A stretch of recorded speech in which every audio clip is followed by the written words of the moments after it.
Jack Lauback, former detective for the Parkhurst Police Department, gave nearly everything to his old job, and what little he didn't give, it took. His wife left him a decade prior. She turned their 2 kids against him too. He had not spoken to them in years. The way Jack saw it, his city needed him more than his family did. Sure, he missed a few soccer games and fundraisers, but how many lives did he save by working non-stop to keep criminals and psychos off the street? The Parkhurst PD forced Jack to retire. He did not go voluntarily into his 4th act. The timing could not have been worse. Only weeks into his retirement, Jack read about the first of what would become known as the Rye Lake Rippings. Rye Lake was the local fishing and swimming hole, a secret mostly kept from outsiders who would overcrowd it. A fisherman found the half-butchered body of a male teenager in some cattails near the shore. He bore over 20 deadly wounds and an estimated 170 lacerations total. Parkhurst had never seen such a brutal crime in all of Jack's years on the force. However, his jealousy completely overshadowed his disgust with the murder. The police chief had to personally order him to stop calling the tip line to ask if anything new had come to light. A crime of passion. That is what they theorized the first of the rippings to be.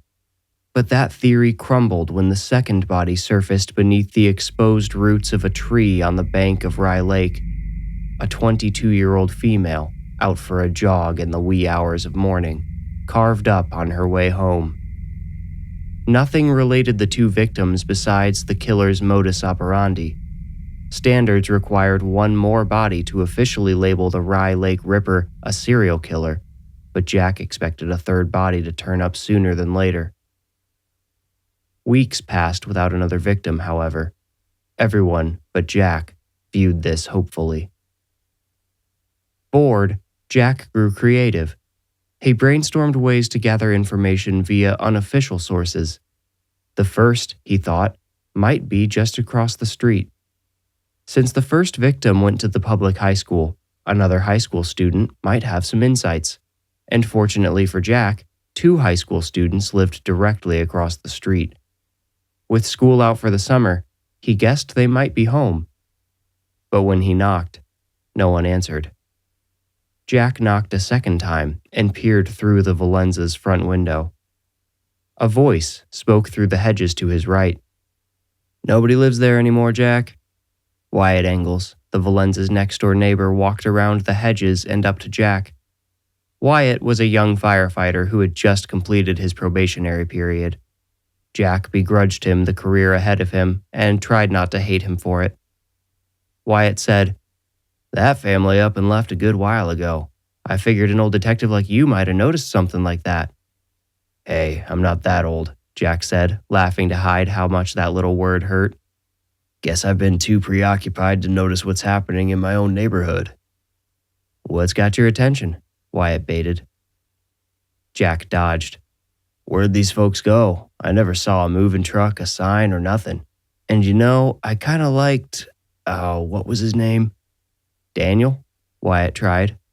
"Yeah, that's right. I liked Dan too. Didn't talk to him too much, but he seemed like a good guy." Wyatt slipped his hands into his pockets, a common habit which had irritated Jack since his beat cop days. Wyatt said, "Well, alls I know is they tossed a bunch of bags and boxes in their van and their car early one morning. I only saw them because my jacked up sleep schedule from work." "You think they were trying to sneak away?" Jack asked. "Well," Wyatt laughed embarrassedly. "To an old dog like you, I'd probably put it a different way. It didn't seem suspicious or nothing. I thought they were just going on a trip." "How do you know they're not?" asked Jack. "I don't," answered Wyatt. "But 6 weeks is an awfully long vacation. And who takes 2 cars and their TV on a road trip?" Jack held his hand to his brow to block the sun and looked through the front window again. Wyatt may have been onto something. The plants by the window had all wilted. Photos had all been taken down, and the TV was gone. Hey, you don't think these folks were somehow involved with the murders, do you? Wyatt asked. I just realized when they left, it was right around when the bodies turned up. I don't know, Jack replied. I came over here to see if the kids knew anything about the student who got killed. I may be an old dog, Wyatt, but even old dogs like to gnaw on the occasional bone. Wyatt said, I get it. If I hear anything about them, I'll let you know.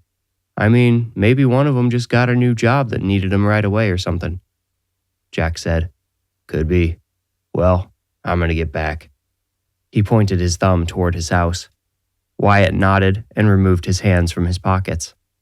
Good luck, he said, patting Jack on the shoulder, then mirthfully added, Old dog.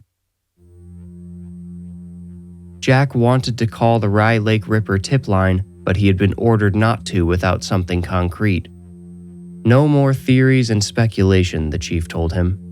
Before Jack could call, he would need to dig. He needed to learn where the Valenzas ran off to and why. Once he had the necessary info, he could decide whether to call them in or leave them be.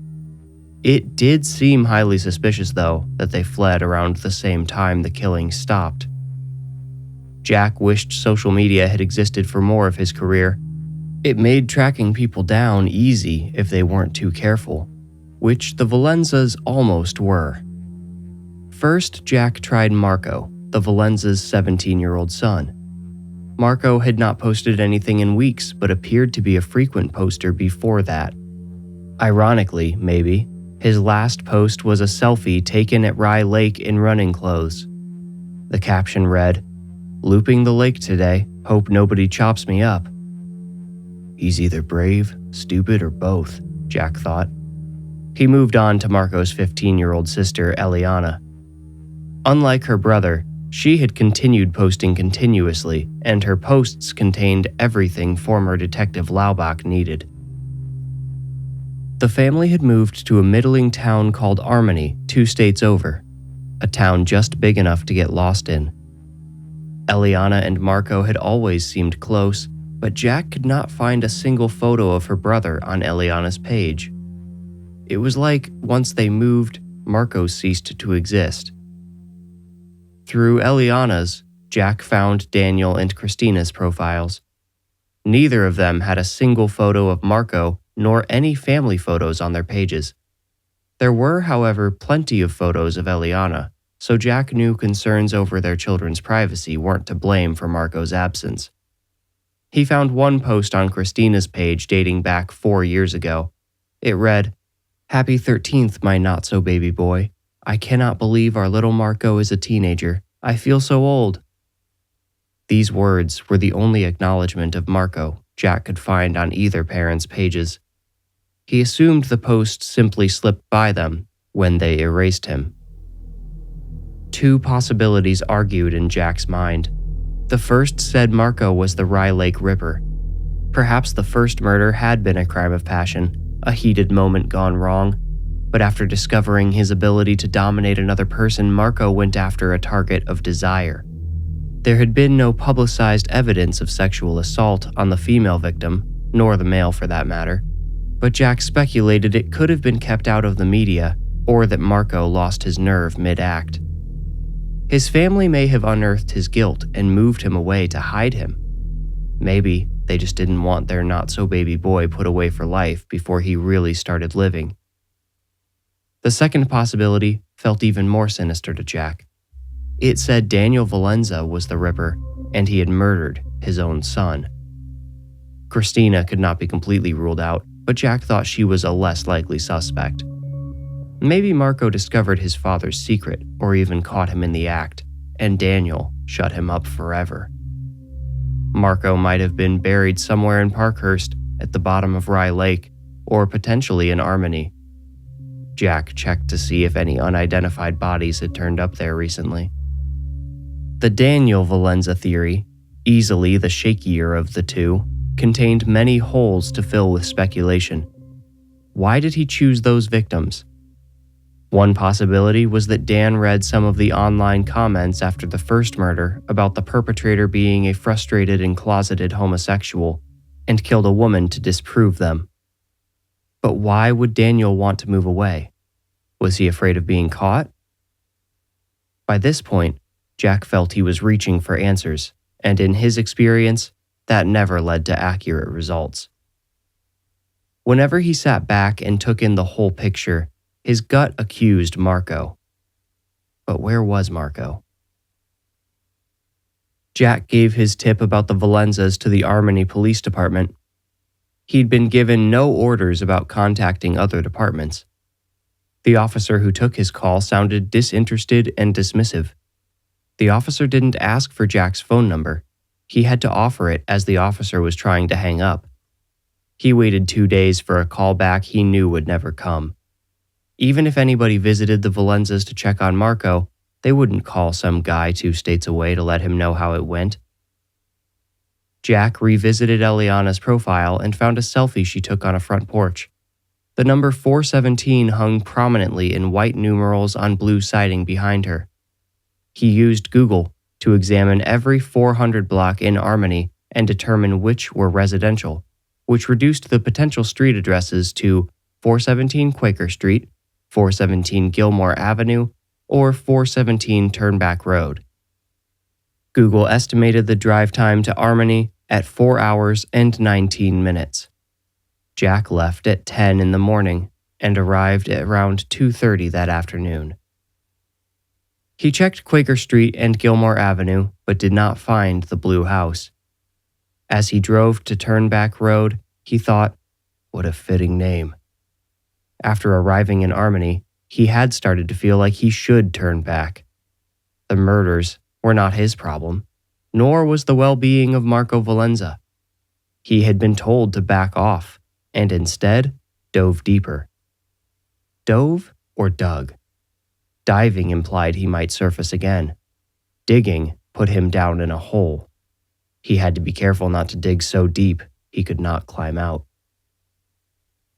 417 Turnback Road was a modest house with blue siding and white trim, and although they had new license plates, Jack recognized the Valenzas' cars in the driveway. The Valenzas' old house had been one to envy, but this one looked like a typical starter home. Jack supposed money must get tight when you're saddled with 2 mortgages, so why hadn't they put their Parkhurst home on the market? They didn't want to draw attention, maybe? Or perhaps they had left a body or 2 hidden inside it. Perhaps a body belonging to their own son and brother, Marco. Jack parked 2 houses down and across the street from 417. He donned the black baseball cap he kept in his glove box and pulled it down to his eyebrows, then settled in to observe. But Jack Lauback, the old dog, did not account for how exhausting the spontaneous road trip had been, or how poor his sleep that week had been, no thanks to late-night coffees at the computer. His younger self could have pushed through, he had no doubt. Jack's mistake was thinking he still was his younger self. In his car, under the shade of a wide tree, old dog Jack Lauback's chin dipped, and he started to snore. Knuckles rapping on his window startled Jack awake. Embarrassed, he looked straight at the knocker. It was Daniel Valenza. Jack tugged his cap down, but his identity had already been spoiled. He saw the recognition in Daniel's eyes. "Hey, it's you?" Daniel said, his "you" almost turning into a question at the end. Jack met his eyes again. Although Daniel was forcing a smile, his eyes betrayed his true feelings. "Hi, Dan," Jack said as he rolled down his window. "It's Jack." "From across the street," Daniel said. "The, detective, right?" "Retired, but yes, that's me." "Well, Jack, what exactly are you doing all the way out here? Don't tell me it's a coincidence. I'm no idiot." "There's no need to be like that," Jack said. "It's really just—" "Is this about the murders?" Daniel interrupted. Jack couldn't lie for long, so he cut to the chase. "No, it's about your son, unless you think those subjects might be linked." Daniel's face twisted in offense. He said, "Get away from my house. You ain't got no jurisdiction here, so get." and pointed up the road. Jack said, "Just tell me Marco's okay, Dan. If he's missing, if you think he's run away or something, this is not a good time to—" Daniel interrupted again. "Not a good time? Now just when is a good time to reflect on the killing spree that made you abandon your own home, huh? When's a good time for that, Jack?" Jack licked his teeth behind his lips, thinking. How had he not considered the Valenzas might have been running away from the killer? Surely it must have seemed prudent after one of Marco and Eliana's schoolmates ended up butchered by the lake. Finally, Jack asked, "Was that it? Is that the only reason you ran?"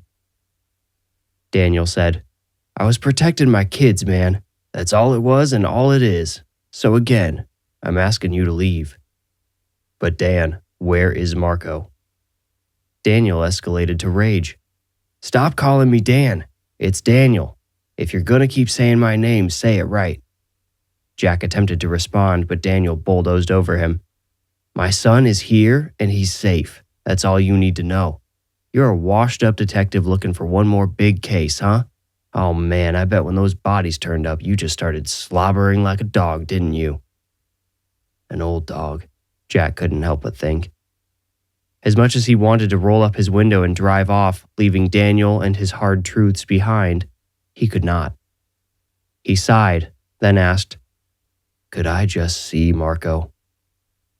Daniel said, "You want to see something? Take a look at this." Daniel flipped him the bird.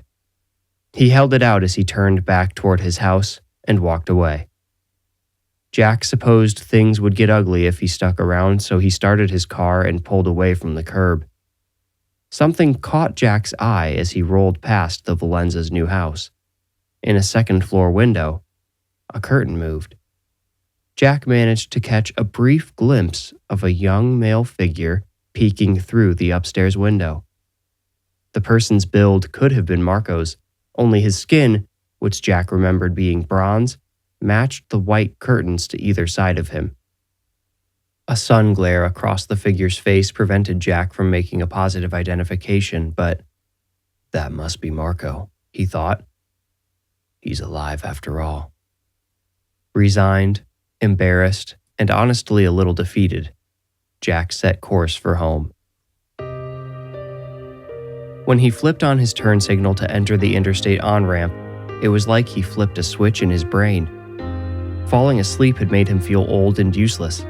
He had let Daniel scare him off, but none of his theories had yet been disproven. He shut off his turn signal and made a U-turn further ahead.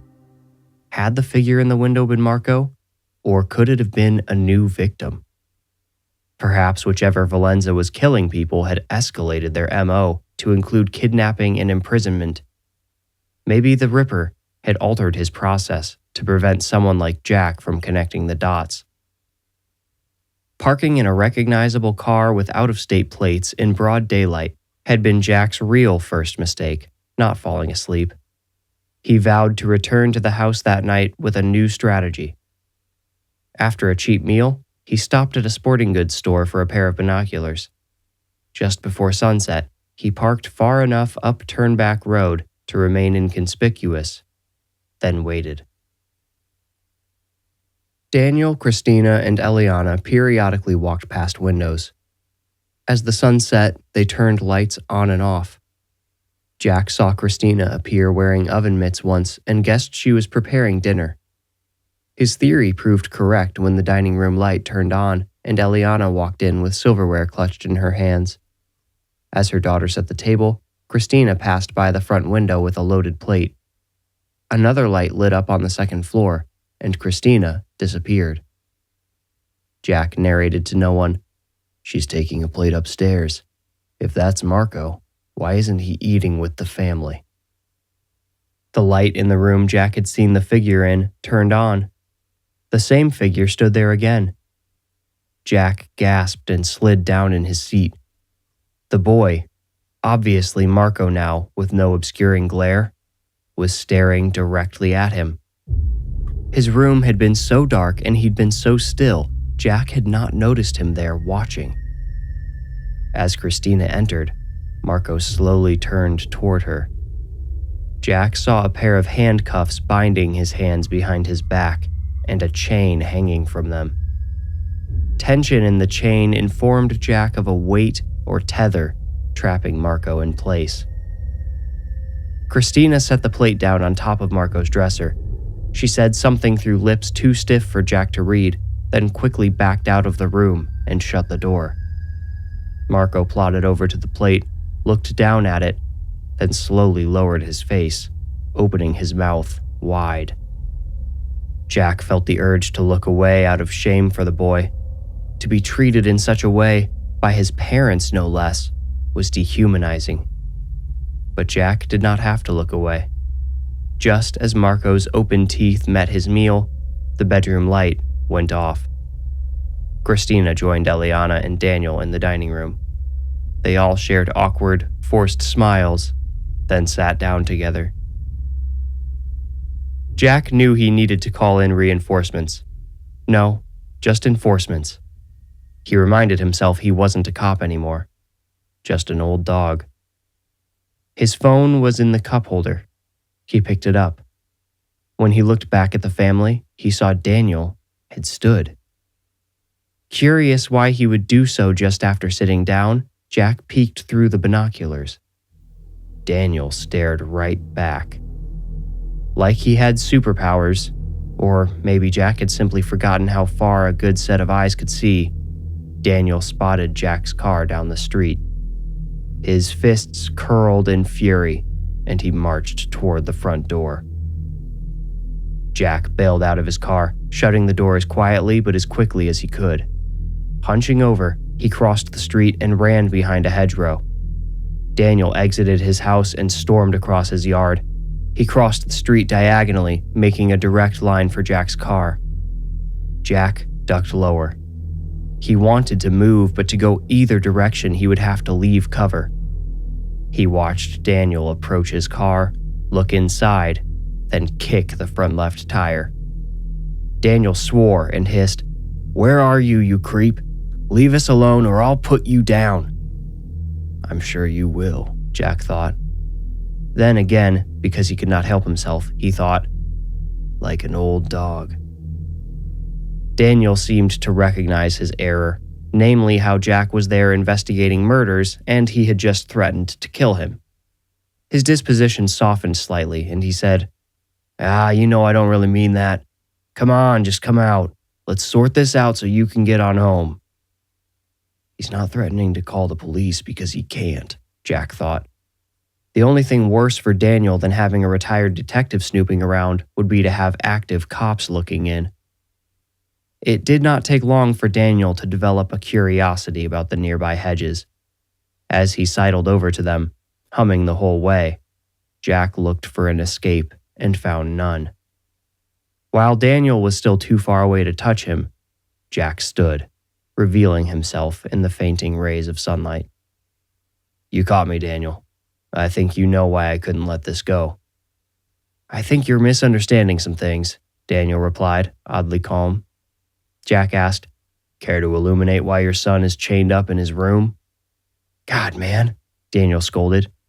He took a few steps closer, but Jack stood his ground, relying on the hedgerow still separating them. Daniel whispered, "Not here. Come back to the house and I'll explain everything, okay? I know how bad it looks." Jack followed Daniel to 417 Turnback Road, the street's name echoing in his head like a warning with each step. He wished he had brought a gun. He had never particularly cared for guns and had never needed to draw one in his entire career. He had opted to leave his dusty 9mm at home. No need to get tied up in the questionable legalities of interstate gun laws. But as Daniel led him onto the porch, Jack felt he would have preferred to face the law than go inside that house unarmed. "This is far enough," he said at the top of the porch steps. Daniel held the front door halfway open and turned to look back at him. "I would rather the neighbors don't hear any of this." Jack said, "We can talk quiet, can't we?" "Come on, detective, I ain't gonna hurt ya." Almost comically, Daniel's tone indicated he would enjoy nothing more than hurting Jack right then. Jack said, I'm not going in, and if you don't want a bunch of cops crawling around, I suggest. Daniel lunged. Jack stepped backward, forgetting the stairs behind him. His left foot fell and he lost his balance. Only Daniel's powerful hands catching Jack's shirt prevented him from tumbling. Daniel yanked. Jack, still off balance, stumbled toward him. Daniel reached around the back of Jack's head with one hand and grabbed a fistful of hair. He tried to push Jack's head down, and when Jack resisted, Daniel punched him hard in the stomach. Jack, feeling more the old dog than ever, doubled over, and Daniel walked him inside. Before the door closed, Jack tried to scream for help, but his lungs were empty and his diaphragm only spasmed. "This is him?" Christina Valenza asked when she walked into the entryway and found the wrestling men. "Get some rope or something," Daniel ordered. "What are you doing to him, Daddy?" Eliana asked. Jack could not see where she was with his head still forced downward. Daniel said, "I just got to figure out our next step, sweetie. You recognize this guy? He's our old neighbor, and he's just curious about your brother." "Is he trying to take Marco?" asked Eliana. Jack growled, "I'm not trying to take anybody. Daniel, please, I'm just—" No, you threatened police already," Daniel interrupted. "That's your world. Got a problem? 911, what's your emergency? Not everything can be solved with laws and guns, detective. What's going on with my son can't be handled by cops." "What is going on?" Jack asked earnestly. "Here you go," Christina said, reappearing with a spool of yarn and a revolver. Hey, there's no need for that," Jack shouted. Daniel said, "Damn it, Christina, yarn ain't gonna hold him." "Well, it's all I have," Christina argued. "Besides, if he gets loose, that's what this is for." She raised the gun. Jack noted the 6 shiny cartridges protruding from each chamber, and also Christina's timid grip on the weapon. "Okay now, let's all just simmer down here," Jack pled. "I ain't looking to cause nobody harm, okay? I'm just interested in making sure you're all safe." "Shut up," Daniel spat. Jack ignored him. "Eliana, why's your brother locked up, huh? Have your parents ever hurt you?" "That's enough," screamed Christina. "Just tell him, Daddy," Eliana begged. Jack inserted, "I didn't mean for this to go this way. I tried contacting the local PD and—" "You already called the cops?" Daniel shouted. His grip on the back of Jack's neck inadvertently loosened. Jack pretended not to notice. "It was days ago," said Jack. "If they were remotely interested, you'd have heard from them by now." Eliana repeated, "Daddy, please tell him." Daniel growled, and his grip on Jack's neck tightened again.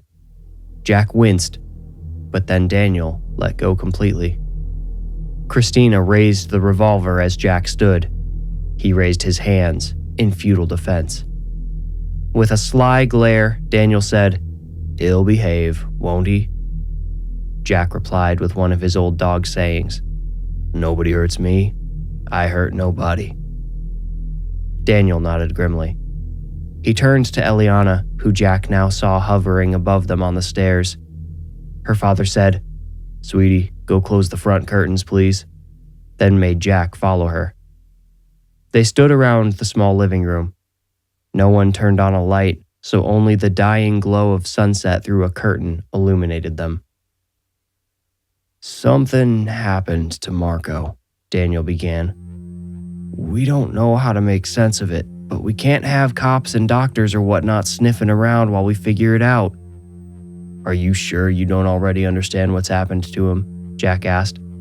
"I mean, if Marco did something—" "Our little boy is the victim here," Christina cut in. "I don't know if somebody did something to him, but he's not the same as he was before. We're all terrified." "Of him?" asked Jack. Too long passed before Daniel answered, "No." "You sure?" Jack asked. This time, everyone stayed quiet. Jack posed a blunt question. "Did he kill those 2 young people back in Parkhurst?" "No!" All 3 of them barked so loudly he flinched. Christina's gun was making him jumpy. Upstairs, a heavy thump shook the floor. Everyone looked up. Chains scraped across the floor, rattling as they twisted over themselves. Christina grabbed Daniel's shoulder. "I didn't take his plate," she whispered. Daniel swallowed and turned to Eliana. "Sweetie, did you happen to take your brother's plate?" Eliana shook her head. A floorboard above groaned. Jack felt momentarily forgotten while the family processed the plate business. Whatever had changed in Marco apparently gave him an unnatural sort of dominance over his family. They all looked terrified now, and over a dirty dish? The chains rattled again. Jack said, "Maybe he needs help." Eliana said, "Seriously, who's going to get the plate?" Upstairs, the plate in question shattered. It sounded like Marco deliberately chucked it at the wall. "Why don't you give him paper plates?" Jack asked. The suggestion seemed too obvious and immediately felt irrelevant. "He eats them," Eliana replied. "Come on," Daniel suddenly ordered Jack. He led him up the carpeted stairs and around an obtuse angle to a bedroom door with 3 sliding locks. The chains ringing pierced through the door. They rang in repetitive cycles. Jack could picture them first going slack, then suddenly tightening at their furthest extension.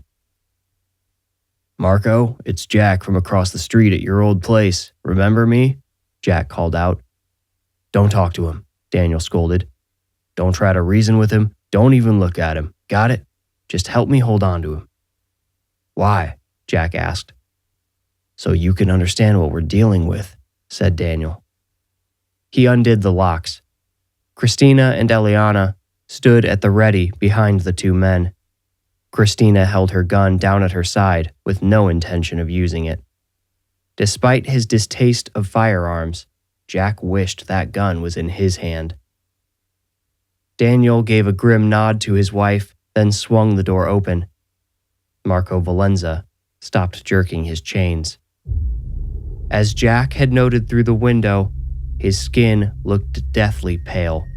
His bloodshot eyes pointed slightly away from each other. Jack wondered if the boy had suffered a head trauma which caused the changes his parents noticed. Perhaps someone had tried to kill him after all. Marco's curly hair stuck to itself in loose clusters. The greasy hair would have given away his lack of hygiene if the onion smell of his body odor didn't first. As Jack followed Daniel into Marco's room, Marco hunched over and backed behind his bed. Shards of the porcelain plate lay scattered across the floor. Just before Marco slipped behind the footboard, Jack saw a particularly large and pointy piece clutched in his hands, poking out from behind his back. "He's holding a big piece of the plate," Jack whispered to Daniel. Daniel held up a hand, silently saying, "Let me handle this." "Marco, buddy, I'm gonna need that thing in your hand," Daniel spoke as if talking to a toddler. "Can you slide it over to me?" They heard him shuffle behind the bed. "Marco, come on, you're not in trouble." Marco growled, deep and throaty. Brain damage or none, Jack had never heard a teenage boy, or any human for that matter, make such a sound. Marco rattled his chains furiously. "Buddy, I just need the plate, okay?" Daniel tried again. "We'll clean up the rest of this mess too. Was dinner good?" The chains continued ringing, clashing together in a quick rhythm. Another sound like chewing joined them. "What's he doing?" Jack whispered. "I'm not sure," Daniel replied. There was a loud crack, and the chains suddenly stopped rattling. Marco came forward on his knees, peeking out from behind the bed, a self-satisfied grin stretched across his face. "You ready to hand it over, bud?" asked Daniel. Marco disappeared again. Jack let out a frustrated sigh, which Daniel silently scolded him for. Without warning, the big piece of porcelain arced over the bed, spinning as it flew toward them. Both men dodged it, but Jack just barely. It crashed on the floor beside him and shattered. Every broken piece was streaked with blood. "Dan!" Jack shouted, but Daniel was looking toward the bed. Marco had risen to his full height and maintained his sick grin with his eyes slightly apart. Jack realized he had one eye pointed at him and the other pointed at his father. Slowly, Marco drew his hands out from behind his back, the rattle of chains notably absent from his movement. Both hands were smeared and dripping blood. His left thumb hung loosely from a strap of skin. The handcuffs dangled from his right wrist. Christina screamed. One of Marco's eyes followed the sound. "Oh God," Daniel muttered. He had gone as pale as his son. Jack whispered, "You've got to get that bleeding under control, and then this boy needs the hospital." In response to this, Marco growled again. He replaced his sinister grin with a scowl. Both eyes focused on Jack, his head lowered like a stalking tiger's. Daniel whimpered, "Marco, buddy?" Both of Marco's eyes snapped to his father, and he pounced. Jack moved to intervene between the father and son, but Marco was too fast. He wrapped his limbs around his father's upper half, knocking him off balance. They went to the ground, where Daniel unleashed an agonized howl that was cut short by a brutal crunch. Jack grabbed the back of Marco's filthy shirt and tried to pull him off, but Marco was attached at the mouth to Daniel's neck. "Help me!" Jack yelled to the women. Eliana rushed in, but Christina remained at the door, trembling. As soon as Eliana was in reach, Marco released Daniel and grabbed her instead. "Shoot him!" Jack cried as he attempted to rescue Eliana. Christina stayed frozen. Jack screamed, "Shoot him now!" Marco bit off Eliana's nose and spat it at Jack. The girl's cries renewed Jack's resolve. He could not rely on Christina. He pushed his right arm between Marco and Eliana and tried to wedge himself in. Marco whipped Jack's face with his dangling handcuffs. He hit Jack over and over until he was forced to back away. Then, Marco pounced. He knocked Jack onto the bed and went to work, teeth gnashing, hands ripping like talons. Jack tried to tell the women to run, but Marco bit down on his throat and made sure the old dog, Jack Lauback, would never bark again. Reports of a disturbance finally brought the Armony Police Department to 417 Turnback Road. They found the front door wide open and the flayed bodies of two females just inside. One lay next to a recently fired revolver, missing 2 bullets. Both had been mercilessly butchered, tissue torn to the bone in some places. Upstairs, the police discovered 2 men in similar conditions. After identifying the bodies, the police began a search for Marco Valenza. The only trace he left behind was a trail of blood leading a short way up the street before vanishing. Jack Lauback's phone contained an unheard voicemail when the investigators bagged it up for evidence. It was from the Parkhurst chief of police. He had called Jack personally to apologize and ask if he'd gathered any more information about the Valenza family. The chief reported that Marco Valenza's mutilated body had just washed up on the shore of Rye Lake. The medical examiner approximated the time of his murder at right around when Jack said the Valenzas fled town. "You might be onto something, Lauback," recorded the chief. "You just be careful. Stay out of trouble, you old dog."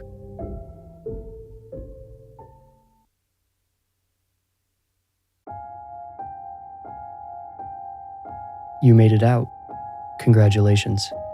If you enjoyed the story, please rate, like, review, or subscribe. For ad-free episodes and bonus Into the Woods episodes, become a patron with the link in the description. You can also support the show by buying merch. That link is also in the description below. To stay up to date, follow me on Instagram at The Warning Woods. If you feel ready, meet me here next week for another journey into the Warning Woods. Thank you for listening.